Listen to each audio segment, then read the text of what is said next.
একদিন একজন গরিব লোক রাস্তায় 10টি টাকা পেল। সে ভাবতে লাগলো, এই 10 টাকায় কি কেনা যাবে। সারাদিন এই 10টি টাকার চিন্তায় সে সময় নষ্ট করে ফেলল। পরে সেই 10 টাকা ফেলে দিল। সে বলল, হে আল্লাহ, এই 10 টাকার জন্য আমি আজ সকাল থেকে আপনাকে একবারও স্মরণ করিনি। সেই সব লোক আপনাকে কিভাবে স্মরণ করে যাদের লাখ টাকা আছে? আল্লাহ সুদ হারাম করে দিয়েছেন, আমরা ব্যাংক বানিয়েছি। আল্লাহ জীবনকে সীমিত করেছেন, আমরা ঘড়ি বানিয়েছি। আল্লাহ পর্দার হুকুম দিয়েছেন, আমরা টিভি, ডিভিডি, ডিশ দিয়ে বেহায়ামি সর্বসাধারণের জন্য করে দিয়েছি। আল্লাহ বলেন, কোরআনে তোমাদের সফলতা, আমরা অক্সফোর্ডের বইকে সফলতা বানিয়ে নিয়েছি। আল্লাহ মিথ্যা বলা নিষেধ করেছেন, আর আমরা এপ্রিল ফুল পালন করা শুরু করে দিয়েছি। আল্লাহ বৃদ্ধ বয়সে মা বাবার সেবা করতে বলেছেন, আমরা বৃদ্ধাশ্রম বানিয়ে ফেলেছি। আজ মুসলমান এই জন্য দুশ্চিন্তায় যে যাকে খুশি করার তাকেই তো রাগিয়ে ফেলেছি।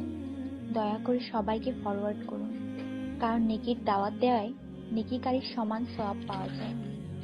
একটু ভাবুন, আজান যখন হয় তখন টিভির ভলিউম কমানো হয়, কিন্তু নজর টিভিতেই থাকে। আর মনে মনে বলি, আজান যাতে তাড়াতাড়ি শেষ হয়। এটাই কি আজানের মর্ম? আপনি নিজে আপনার মনকে প্রশ্ন করুন। আজানের জবাব দেওয়ার চেষ্টা করুন, যাতে মৃত্যুর পর কালিমা তাইয়্যিবা আমাদের নসিব হয়।